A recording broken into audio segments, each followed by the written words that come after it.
Welcome to the Agape Purpose Podcast. Today we are joined by two incredible people. They are on our board. They're our chair and our co-chair. And I hope I'm saying the names right. Adrienne McCutcheon and David Yohn. I worked on your last name. Hopefully I said it right. You got it right on the money. money. Let's go. Yes, absolutely. Right. Good job. I'm so blessed that you guys joined me. It's a little daunting, obviously, to have the board co-chair and chair across from me, but you guys do not make me nervous, which is such a blessing in an organization. But I want to start off with, tell me what brought you guys to Agape. What connected you to Agape from the beginning? Yeah. I actually met Alan, I want to say it was back in around 2015. He actually was an interim pastor at one of the churches that I was going to at the time. And Alan helped the church start or go on its first ever mission trip, which we ended up going to Haiti. And so I ended up going to Haiti. I brought my daughter and my niece with me. We went down for about a week down there. So that was my first exposure ever to Haitians and to what Agape basically did, because obviously got a chance to know him a little bit more during that period of time. And when we came back, it just changed me. And I know you've been on trips before, so you know exactly what, and as well as Adrienne. And so when we came back, I know that one of the places that we stayed at was a mission called Haiti Bible Mission down there, and that was in Jeremy. I got a chance to meet Mark Stockland, who's the director down there, and ever since we've become very, very good friends as well. And so when we came back, we did a little fundraiser for him and raised enough money to buy a new vehicle for them, which they were desperately needing at the time. And it was not too long after that I think Bradley Hume, who was on the board, or still on the board right now, invited me to come down and fill out an application. And I have an aviation background, and so it just kind of clicked and fell in love with the mission, fell in love with the people, and kind of has been history since then. What about you, Adrienne? I met Alan through church, and I knew about Agape because we lived in the area for a while. So we were supporters, but I'd never really been involved. And then the more I got to know Alan and what he did through church, I became more interested. And then just one day, he actually asked me to be on the board, and I kind of looked at him and said, "Well, you mean my husband, right?" And he said, "No." I said, "Because my husband's been in the executive world for a long time." And he said, "No, actually, I don't want anybody who's more on the business world." And I'm like, "Okay." So I asked him why, because my background is nursing, and I trusted him. So I came to the first board meeting, and at that time it was a little bit chaotic. They were in some transitions and some struggles, and I learned at that first meeting, as difficult as it was, that I might have had something to offer, and maybe Alan's inclination, because he just said that it was a God thing. So I did kind of jump in right away on the board, but I started to learn that the skills that I had in healthcare, because my background is a nurse, that was, how do you advocate for the people that are here and the missionaries? And then, of course, when I went on my first missions trip, it was an encouragement trip. So we got to see many of the missionaries, and it changes you to see the missionaries, what they do, and then the people that they served. It just solidified it. And that is a background in healthcare kind of made more sense. That it was about relationships, people, and advocating for the whole ministry. So it was wonderful. It was really a God-ordained thing. It wasn't on my radar. Well, I think it's interesting that you guys both said, like, you both took trips that changed your perspectives on what Agape does. And I think you gotta hit that so poignantly, is like, in today's world, when you take these trips, you come back, you're like, man, I want to be changed. And then a lot of people just kind of sit back and do nothing. You guys chose the latter. Why? All I can say is, when you go on a trip with Agape, it's not just, you think you're going to serve, and you do, but you realize that you are served so much more when you encounter these missionaries and their heart for God, and when they're completely surrendered, you see what God does. And being on the board, I have a little bit of insight to see some of the background of things and how God has worked here. It's amazing. The staff and everybody here is completely surrendered, similar to the missionaries. And God just works and does amazing things, and the relationships are so much deeper than just service oriented. It's really about seeing the love of Christ. Mm.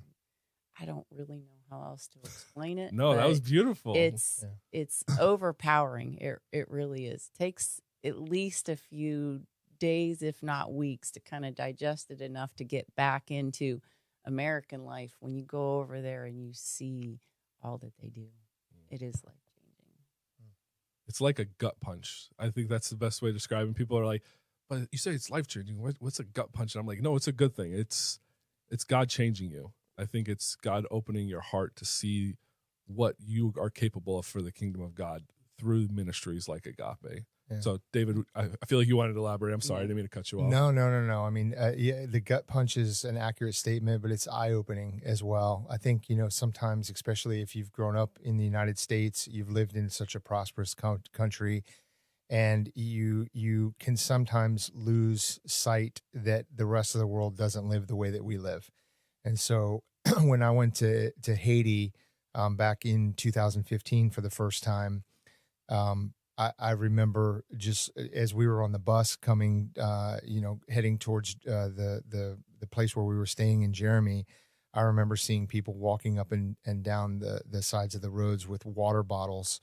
And in my mind, didn't really put two and two together and realize that not everybody has running water, and that in many cases, if they want water, they have to go sometimes miles to pick water up every single day to just bring it back in order to have the basic necessities of life. And so it just really, it hit me hard. And so as we were over there, we realized that there's just so many needs. And so when we came back, I didn't want to be the type of person that just said, okay, well, we'll pray for you, or, which is a great thing. We always want that to happen as well. But I wanted to have a little bit of action as well to be able to help out. And so we jumped in with both feet and got involved, and started supporting Agape, started supporting Haiti Bible Mission, and just over the years have just seen what a great impact that both organizations have. And so it's been just amazing to be part of it. So you guys have a very unique perspective that not a lot of people who will be on this podcast have, as being on the board of leadership. What does leadership mean to you in the context of Agape Flight? What do you see yourself having to do to prepare Agape Flights for the future? That's a tough one. Alan, if you know a little bit about the organization, Alan Spear, who's the CEO, has just done an incredible job. He's been with us, I don't even know how many years, but 14 years. 12. And so when he came on board, Agape was just a different organization at the time, and he has, through the help of God as well, has just done an amazing job from a leadership standpoint in getting this organization turned around. And so it's kind of easy from a board perspective. I like it. It really is. I hate to say this, but sometimes boards have really, really tough jobs. Our job is really not that difficult. We have amazing volunteers. We have amazing staff. We have amazing leadership inside of Agape.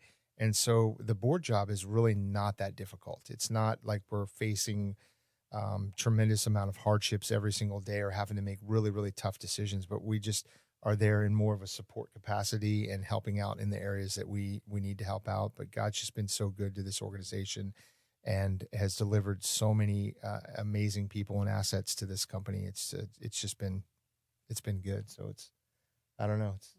It really has. The biggest thing for me, not having a business background, is I have noticed is it's really about relationship. Because David said, there's so many talented people here, and the whole staff and Alan are so surrendered to Christ. That relationship has been first. And as I've watched that, I've grown because I see how God works through that in so many ways that there's so many times that we would have never been able to accomplish what we've been able to in the times we've been able to without God's hand.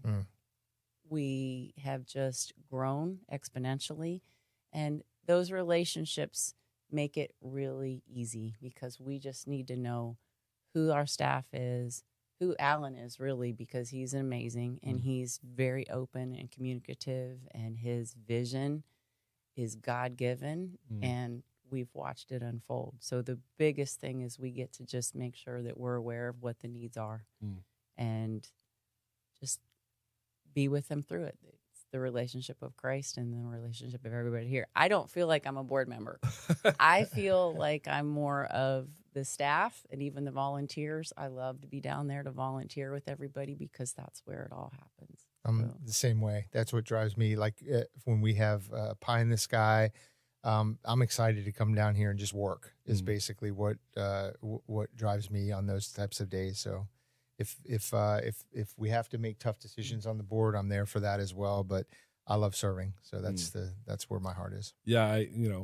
I want to pour some blessings on you guys. I think it's very unique to be part of an organization where you actually see the board, like just see you guys visibly first and foremost, but to see you guys also be in the hands and feet of Christ through Agape is such a rarity, even in a nonprofit. And I just think it's a blessing to work alongside you guys, because I never feel like there's lording of positions here. I think it's, hey, we're all working together. We're on the same boat. We're all rowing together, and there's never any contention in that aspect. So I think that stems from the top to the bottom. So I get to pour a little blessing on you guys. So that's well, thank you. That means a lot, because I don't think any of us on the board feel like we have any right to lord anything over anybody. And we really enjoy everybody. We love all of you guys and what you do. And we feel it every day. Like every day I told my wife every day I wake up and I'm like, man, I feel like I have purpose again. Like, not saying my previous jobs weren't purposeful, but like when you wake up and know that you're working for God, it's a different feeling every day. It's so unique. And again, just a huge blessing. But I want to talk about your guys' work experience a little bit. David, you own a business, iBusinessSolutions. What does it mean as a business owner to pour into a nonprofit? Well, the Lord has blessed me with a pretty successful company.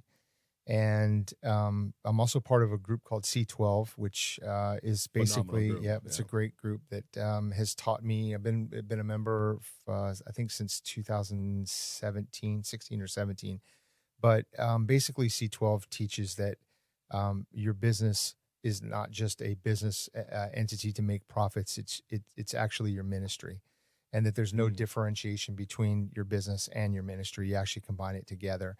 And so it's been something that we've been working on that for years and years and years. It's actually giving is in our vision statement. So my company's vision statement is to get to a point to where we're giving $250,000 away in nonprofits, and we're heading towards that. We're not there yet, but we're working towards that. And so it's a big part of our DNA.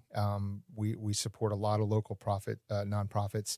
Agape is one of the big ones, obviously, because I have such a passion and heart for this organization. But we know that it needs support. And so, as a business owner, if God's blessed us, we're not going to hold that money. We're going to go ahead and give that back out. So, and you see it in your sons as well, as your sons give back as well through their business. And I that's not something that you teach through, hey, you need to do this. It's, hey, you're living by an example, and your sons want to emulate that. That's just so cool to see on my side with a 2-year-old. I'm like, hopefully one day I can do something like that as well. Yeah, that was a proud dad moment. So my son and my nephew actually, we together started a garage door company about 2 years ago. And the past March, I think, was a pie in the sky. And so Garage Doors Now, which is that company, actually was the first nonprofit that we sponsored, which was the Pie in the Sky, and I think they gave away a couple door openers as well, like whole redo. It was pretty cool. Yeah, so I was super proud of both of them. Absolutely. Yep. And then Adrienne, I know you say that you don't come from the business, but you come from the business. You were very plugged in with PGT with your husband as well. And you guys, obviously, through PGT as well, were donating. What does that mean to you as well? PGT also had a culture of giving and community, which was nice. It lined up. And it is originally founded. It was a Christian company. And by the glory of God, I hope it stays that way. So, yes, we were really blessed through that. But just being able to serve and to see the service, obviously, individually, we've supported Agape, probably not to the extent that we'd be able to if we had a business.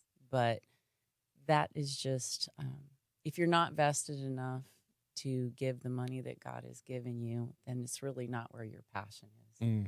And the money is the easy part.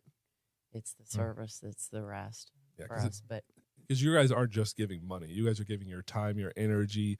I mean, I know you guys say like you only meet like once, but I mean, I see Alan's in constant contact with you guys. It's almost a part-time job to be a board member here at Agape. Let's be real.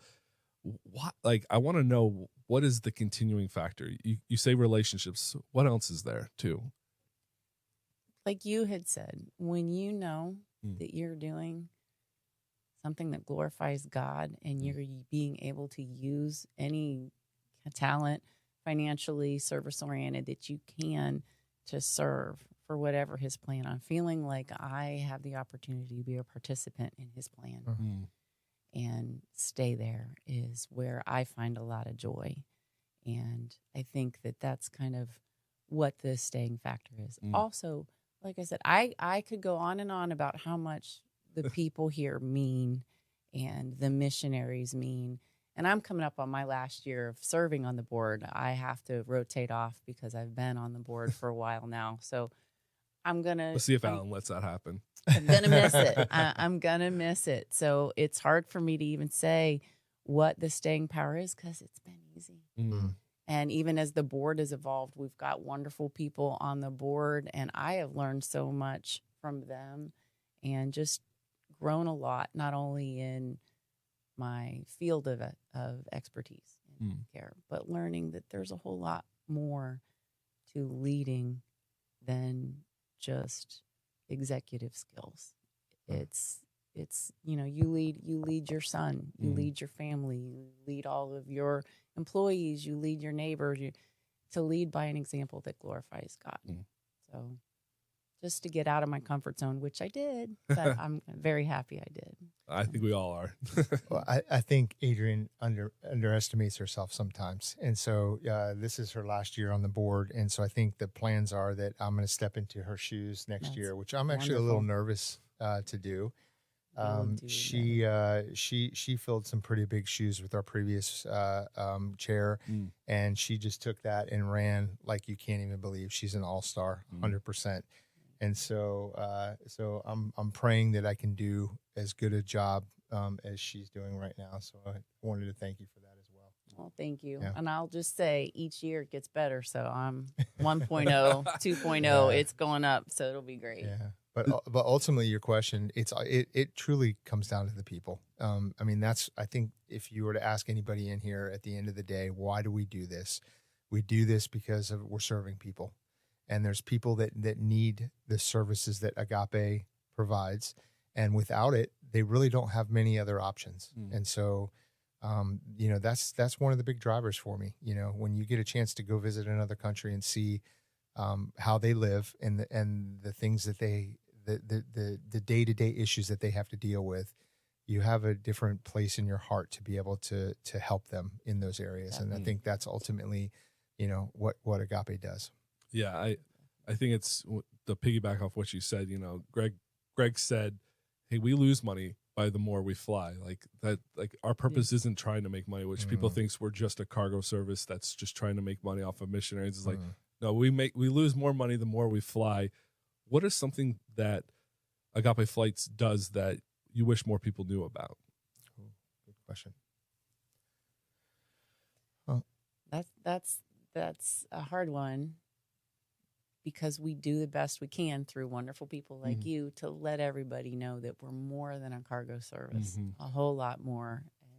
And in the disaster relief situations, we're looking for community to partner with other people, other believers and non-believers, to first and foremost show them the love of Christ, but to serve. You can't tell somebody you love them and not love them. So that's kind of the thing I like about it. It's not just a cargo service. It's about showing people how to love and how Christ has loved us.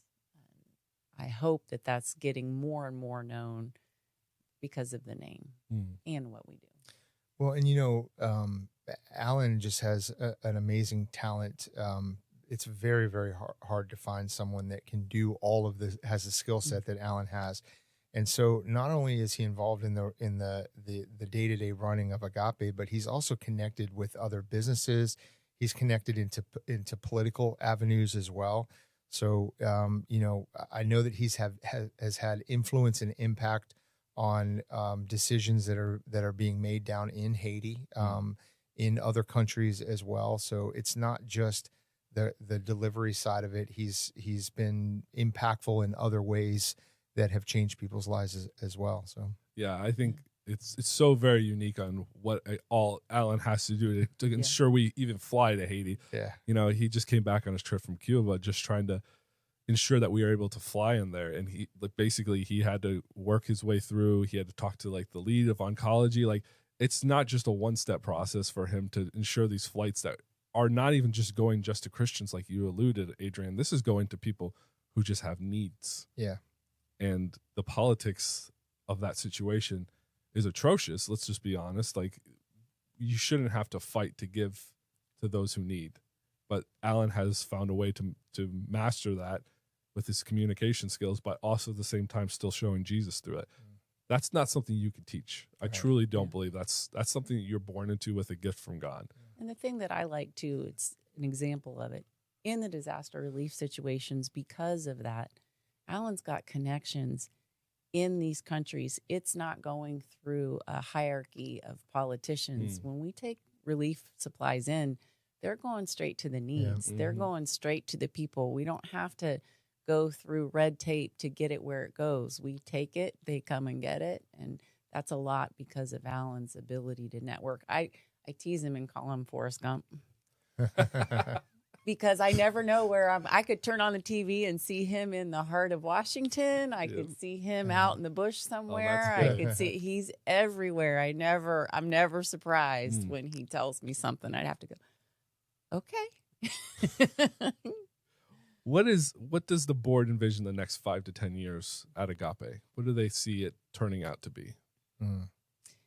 There's a lot going on that I'm very excited about. What can you say, I should say?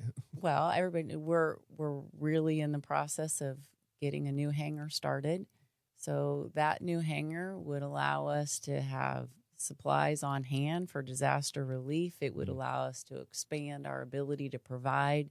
Hopefully there's a new plane that we can add to it and expand our services to other locations. And what I'm excited about is there's more and more affiliations that we have with other ministries that we can help them serve here in our own country. So we've been able to really add to our ability, other than cargo, whether it's providing meals and different things to not only people of the Caribbean, but sometimes here in the States as well. We've had a lot of our own disasters that we've been able to at least get our foot in the door to be helpful. And I think Alan, even on his own, and maybe some of the staff, went and served in Tennessee. And we had some of the Hurricane Helene. We sent a bunch of supplies up north with Kerry Caldwell. Yep. Yeah. No, I mean, I think probably over the next 5 years, it's going to be, as Adrienne said, we're praying for eventually a bigger plane. Obviously, the resources, we have 2 planes right now, but we're limited in certain areas and where the planes can go, how much cargo they can carry, distances that the planes can fly.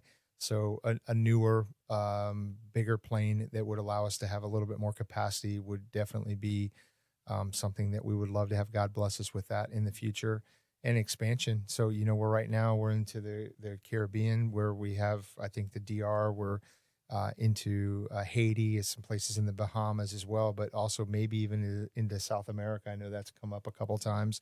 And so I think with more tools, we're able to serve more people. And that's, I think, where God is heading at this point.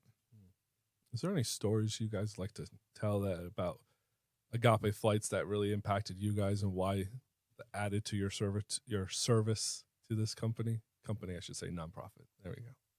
I don't know if it's there's a lot, but I've had the opportunity to go on a missionary encouragement trip where we were visiting several missionaries, and through the course of that trip, there was one particular missionary event. It was just a potluck. There were missionaries that were coming fairly large distances just to see us. We wanted to have an opportunity to talk with them, to see how we could better serve them. And I was shocked at how they really made such an effort to come to see us. We're probably, I thought, okay, we provide services and they appreciate that. But that's when I learned we provide a whole lot more, because it was a family. But there was one particular missionary family that came in the door, just said hello. It was a husband and wife, and they had like 4 or 5 children, about teenage age. And the wife was carrying her potluck meal, and she was talking to me like I was a long lost relative. And she asked me all kinds of questions, and I finally got to ask her, well, how are you? How'd you come? She goes, well, I'm fine. But then she proceeded to tell me that they had literally just escaped with their lives and the lives of their daughter. I believe it was in Honduras that they had a mission, and they'd been there for years. They had some nationals that had worked with them that were like family, and there was a lot of gang activity in the area. And there was a trusted friend that came to them just like the night before or the day before and said they had plans to kidnap their youngest daughter, blonde-haired, blue eyes, and it was a serious threat, and they couldn't get away from it, and they said they needed to leave. So they literally picked up what they could carry after being there for years. And she was standing in front of me. I mean, it could bring tears to my eyes now, but she was standing in front of me with a potluck meal to come see Agape, and more concerned about us than, that's a traumatic event. And her children were there. But what really struck me above and beyond that story is the joy. There wasn't an ounce of fear, and joy was all over her. And I even asked her, I said, I started crying then. It's like, I'm just speechless. Like, I love, where is that joy? She said, God's got it. Oh. He's always got it. He has walked with us. And that has always stuck with me. I can still see her face. And that's what really made me, and that's what I've seen the theme here at Agape. From our plane being burned down before and all of the things, God has just provided in ways that we would have never planned. And so that's a story for you. Sorry. No. But that's one that has always stuck with me. And I think that was one of the first years I was on the board. And so when you talk about staying power, I've never forgot that. I doubt I ever will. And so that's our roles here are easy. That's so powerful. Adrienne, thank you for sharing that. Oh, my pleasure. David, you want to try to follow? I don't know if I can follow I'm that. sorry. I don't know how to. I'm trying to think of there's just been so many stories over there. I think I'm in my eighth year now. I'm trying to think of an impactful one, and there are a lot of them. If you don't mind, I want to speak one on you. Is like, your heart of generosity was one of the first things that I got to experience. Was basically, hi, Jacques, what can I do to help you? And for me, I always say, I come from politics. I come from a very corporate structure where it was like, you're on your own, figure it out kind of thing. And it's the first thing I come into is I have the co-chair of the board saying, what can I do to help alongside you? And for me, like, that's when I knew I belonged. I'm trying not to cry now, but you were one of the reasons that, like, I just felt like this is where God called me, because of how you interacted with me. And I don't even know if you even remember that, but that was how powerful it was to me. And I say all that to also say you followed through with it as well. Like, you've donated so much stuff to make this studio even happen. So that's just a huge thank you. Again, I'm trying not to get emotional. Yeah. We've cried. Now you have to cry, David. Yeah. Oh, man. I'm just kidding. Let's finish it. I want to finish it because this is obviously called the Agape Purpose. What would the Agape Purpose mean to Adrienne and David? Yeah. So I was thinking about, what does agape mean to me? And, you know, the name is very fitting for this organization. And I think back to like 1 Corinthians 13 and the meaning of love, and without love, you have nothing, right? And so, you know, ultimately at the end of the day, without Agape, there's people who are serving the Lord that would not have the tools, the prayers, the support necessary to do their job if Agape wasn't standing behind them. And so I realize that, and I can't think of a better organization to support God's kingdom and God's work than what Agape does, what you guys do. I feel like we're an insignificant part on the board. You guys, the people who are working here every day, 40 hours a week, all of the volunteers that we have, the missionaries that are out there in the field doing the things that God is calling them to do, those are the people that are the important people. My job's the easy part. God's blessed me with abilities to earn a little bit of money, and that part, like I think Adrienne mentioned it earlier, it's easy to give, and it's not easy for everybody, but God's made it very easy for me to be able to give. I live my life with my hand open, and so you know, it's an honor and a privilege to be part and serving you guys. So thank you. Thank you. Yeah. I couldn't say it any better than he did. It's just the ability to walk alongside in any way the staff here at Agape, the missionaries, and even when you know the story of Keith and Clara that started Agape, they lived with their hands open, just like you said, and God has provided on every front. So the purpose of Agape is to show the love of Christ, and they do so. I like to say we, but it's really not me. Like David said, I feel like I'm just an ancillary part of it, but